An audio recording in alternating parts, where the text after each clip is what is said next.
जय हिंद दोस्तों, बिहार की आवाज में आपका स्वागत है। मैं कुंदन किशोर।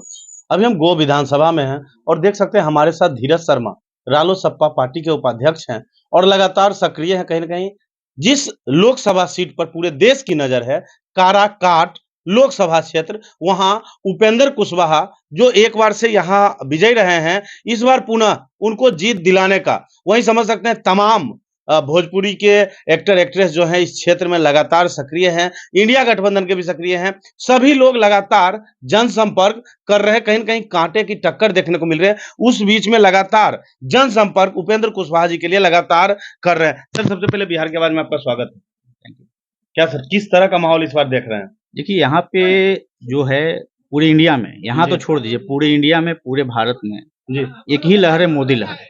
यहाँ एक ही स्टार है, मोदी जी का। जी। और रही बात काराकाट संसदीय क्षेत्र का, तो यहाँ का काराकाट का जो संसदीय क्षेत्र बना है जब से 2009 से, जी। इस संसदीय क्षेत्र का निर्माण 2009 में हुआ। जी। तो 2009 से जब अभी तक यहाँ एनडीए के उम्मीदवार ही चुनाव जीते हैं। जी। इसलिए कहा जा सकता है कि ये जो सीट है वो एनडीए उम्मीदवार के लिए ही उपयुक्त है। रिजर्व सीट है, मतलब कि रिजर्व तो नहीं कहा जा सकता है क्योंकि जी। लोकतंत्र में कोई चीज रिजर्व नहीं होता है। हाँ, लेकिन ये जरूर है कि जो पिछले जो हिस्ट्री देखा गया है 2009 में, 14 में, 19 में, जी। ये एनडीए का ही सीट रहा है। जी। जी, और आगे भी रहेगा, जी। ऐसा हम लोग का संभावना है। पवन सिंह के आने से क्या लग रहा सर है? देखिए, पवन सिंह जो है वो आरजेडी का बी टीम के रूप में काराकाट में काम कर रहे हैं। जी। आप समझ सकते हैं कि चुनाव जो है, फर्स्ट फेज का चुनाव 19 अप्रैल को था। आप समझिए, फर्स्ट जी। फेज का चुनाव 19 अप्रैल को था जी। और वो 12 अप्रैल को अनाउंस करके ये साबित कर दिया कि जो 4 सीट पे जो फर्स्ट फेज में चुनाव होना है, जी। वहां भी किसी तरह का टूट हो जाए। जी। इसलिए कहा जा सकता है, नहीं, ये कन्फर्म है जी। कि उनको एक विधानसभा जो आपको दिनारा में पड़ता है, दिनारा विधानसभा जो राजपूत बहुल क्षेत्र है, जी। वहां से आरजेडी के उम्मीदवार फ्यूचर में विधानसभा में होंगे। जी। ऐसा हमें लगता है कि वैसा उनको कहा गया है और उसी के अकॉर्डिंग वो अपना काम कर रहे हैं, जिसके चलते कुछ कुछ डिस्टर्बेंस आपको पाटलिपुत्रा में हो, आरा में हो, और पिछले 4 मतलब 6 चरण का जो चुनाव हुआ उसमें हो, ऐसा उनको था, प्लानिंग था, लेकिन ऐसा कोई हुआ नहीं। मतलब ऐसा आपको लग रहा है? कैसे पता चला वो प्लानिंग ऐसा किया? अरे सर, आप समझ सकते हैं ना, प्लानिंग अगर नहीं होता, बात सुनिए, जी। तो जिनको आसनसोल का सीट दिया गया, जी। जिनको भाजपा ने राज्यसभा सांसद बनाने के लिए कहा, जी। और वो उस सीट को छोड़ करके और यहाँ पे निर्दलीय उम्मीदवार के रूप में नॉमिनेशन किए हैं। वो इस क्षेत्र के, उनको आप आसनसोल भेज रहे हैं? अरे भाई, वो भी इस क्षेत्र का नहीं है। हाँ। उनका घर आराम पड़ता है। हाँ। तो कैसे आप कह रहे हैं कि इस क्षेत्र का है? मतलब बगले में है सर। अरे भाई, आसनसोल के कंपेयर में तो नजदीक है। मोदी जी गुजरात के हैं, बनारस से लड़ते जी। हैं। लोकसभा चुनाव लड़ने के लिए कोई क्राइटेरिया नहीं है कि इसी संसदीय क्षेत्र का वो। कहीं न कहीं सर पवन सिंह के जनसभा में देख रहे हैं भीड़ बहुत उमड़ रहा है। सर, आपको जानकारी है या नहीं, हम आपको बता दें, उनका जी। भाई जो रानू सिंह जो चुनाव लड़ा था, उस जी। जनसभा में भी 50,000 से ऊपर जनसंख्या था जी। और उनको 132 वोट मुखिया के चुनाव में आया था। जी। तो देखिए, जनसभा होने से वो वोट में ट्रांसफर नहीं जी। होता है। जनसभा होने मतलब से, उनके भाई मुखिया के चुनाव में हार गए थे। हाँ, 132 वोट आया था, हार नहीं गए थे, 132 वोट मात्र आया था। जी। और उसमें भी बहुत फिल्मी स्टार के जो लोग हैं, भोजपुरी स्टार के लोग हैं, बहुत लोग आए थे चुनाव प्रचार में। जी। और लोग बताते हैं कि बहुत भीड़ था, जी। 50,000 से भी ज्यादा संख्या था, लेकिन वोट आया मात्र 132। जी। आप समझ सकते हैं कि लोकतंत्र है, लोकतंत्र में लोग गाना बजाना सुनना अलग बात है, लेकिन लेकिन कहीं वोट। राजपूत जाति जो है सर, वो दिखते नजर आ रहे हैं पवन सिंह के साथ। सर देखिए, राजपूत जाति जो है सो एक तरफा जो है सो मोदी जी के लिए खड़ा है। जी। आप बात को समझिए, जी। ये कह देना कि राजपूत जाति के लोग जो है सो पवन सिंह के साथ है, ठीक है, उनके जाति के लोग हैं तो स्वाभाविक है। अभी अब आप समझिए एक चीज, जैसे आपने अभी क्वेश्चन किया था, जी। अभी उनके समकक्ष मात्र 2 ही जात है जिनके गांव में वो जा रहे हैं, जी। राजपूत और भूमिहार। जी। क्या कारण है आप समझ सकते हैं? 2 जाति का यहाँ पे पोलिंग कैपेसिटी जो है वो जी। 1.5 लाख के आसपास है, दोनों जाति का मिला के। जी। तो 1.5 लाख से कोई चुनाव तो जीत नहीं सकता है, 4 लाख लाना चाहिए। समझिए बात। जी। तो इसलिए आपने जब जो इसके पहले क्वेश्चन जी, किया हाँ। था कि आप कैसे कह सकते हो वो आरजेडी के बी टीम है, जी। तो इसीलिए हम कह सकते हैं कि वो आरजेडी के बी टीम है, जी। क्योंकि वो केवल और केवल राजपूत और भूमिहार के गांवों में ही जा रहे हैं। खेसारी यादव को बुलाना, ज्यादा वोटों को टारगेट करना, ये भी तो देख रहे हैं सर। मैंने क्या बोला, खेसारी यादव, यही अनुपमा यादव जी। आपको छपरा सिवान में बहिन रोहिणी को जिता रही थी। जी। बात समझिए, बहिन रोहिणी के लिए वोट मांग रहे थे, अब यहाँ पे मांग रहे हैं भाई खेसारी के लिए, भाई पवन सिंह के लिए। जी। वही मैंने तो बताया कि ये आरजेडी का बी टीम है, जी।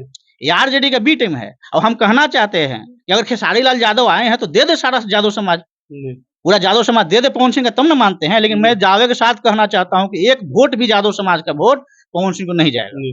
कहीं न कहीं आपके जाति का भी युवा लोग जो हैं वो पवन सिंह के सर साथ हमारा देखिए, हमारा जाति के युवा लोग दिभ्रमित नहीं है, बात जी। समझ रहे हैं ना? हमारा जाति का युवा बहुत समझदार है और जी। हम लोग पॉलिटिकली कितना समझदार जाति है आपको पता है। हुँ, इसलिए चलिए ठीक है, इधर-उधर की बातें अलग है ना? अभी तक चुनाव प्रचार हो रहा था, ये सब चीज़ है। लेकिन हम लोग के जाति का 100% वोट माननीय उपेंद्र कुशवाहा को नरेंद्र मोदी के एनडीए अलायंस में जाएगा, ये 100% सही है।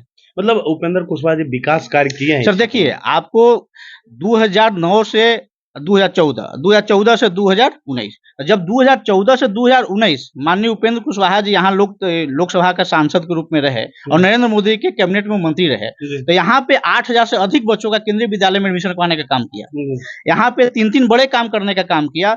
नवीनगर में आपको एनटीपीसी के सहयोग से वहाँ पे केंद्रीय विद्यालय खुलवाने का काम किया।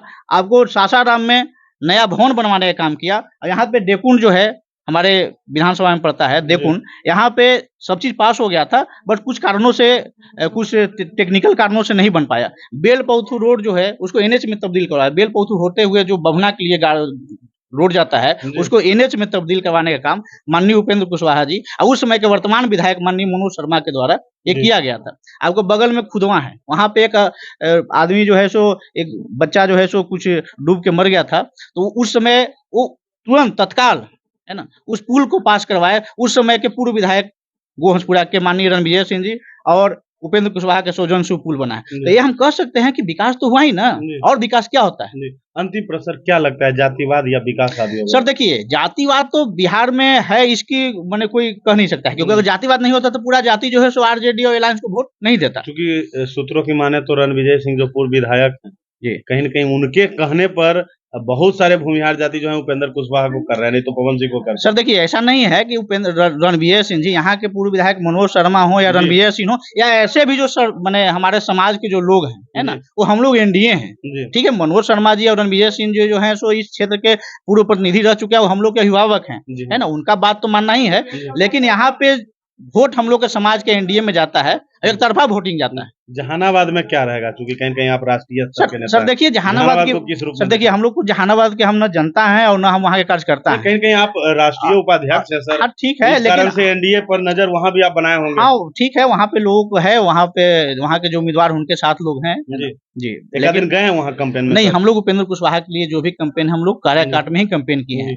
मतलब जहानाबाद को किस रूप में देख रहे हैं? सर जहानाबाद चुनाव हो रहा है, वहाँ की जो जनता है वो चुनेगी अपना जनप्रतिनिधि, जो उचित लगेगा उन लोग एनडीए को। वहाँ पिछड़ते हुए नजर आ रहे हैं सर। देखिए, अब एनडीए पिछड़ते हुए नजर आ रहा है, ये आप कह सकते हैं ना, जनता वहाँ न चुनेगी, जी। किसको चुनेगी वो जनता चुनेगी, है ना। इसलिए हम ये नहीं कर सकते हैं कि एनडीए वहाँ अरुण कुमार और सुरेंद्र यादव में टक्कर। सर मैंने क्या बोला कि ये हम नहीं उस क्षेत्र के मतदाता हैं और नहीं उस क्षेत्र के कार्यकर्ता हैं। या वहाँ अलग तरफ का लड़ाई देखना है कि अलग तरह के वहाँ पाई? नहीं, हम कुछ देख ही नहीं रहे हैं, वहाँ के लिए हमारे कुछ चर्चा है, वहाँ भी एनडीए के जो उम्मीदवार हैं उनके चाह रहे हैं वहाँ कुछ? नहीं, कुछ भी नहीं, वहाँ भी एनडीए के जो उम्मीदवार हैं। वहाँ भी भूमिहार की आन शान की बात चल रही है। सर मैंने क्या बोला कि आन शान की लड़ाई तो 2019 में भी रहा होगा, लेकिन वहाँ चंद्रेश्वर चंद्रवंशी को भूमिहार ने 75% वोट देकर वहाँ का सांसद बनाने का काम किया था। बिल्कुल 2019 में भी चंद्रेश्वर चंद्रवंशी को 2019 में भूमिहार नहीं 75% वोट देकर सांसद बनाया था। इसलिए अब ये सब जो क्वेश्चन है घुमाने वाला है और हमको नहीं लगता है कि इसका कोई उचित है ना। जहानाबाद में भी कहीं कहीं वो 400 का जो आंकड़ा है उसमें एक सीट जहानाबाद भी रहेगा। देखिए स्वाभाविक है, 400 तो पूरे 543 में 400 की बात कही गई है ना, उसमें तो ऐसा तो कहा नहीं गया है कि जहानाबाद मतलब जहानाबाद रहेगा या नहीं, मैं ये जानना चाह रहा हूँ।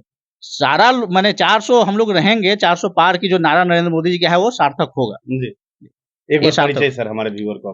सर मैं धीरज कुमार, राष्ट्रीय लोक मोर्चा का राष्ट्रीय उपाध्यक्ष युवा मोर्चा का, और मेरा गांव जो है मुगारी पड़ता है हंसपुरा थाना में, गो विधानसभा में। बहुत बहुत धन्यवाद। Thank you.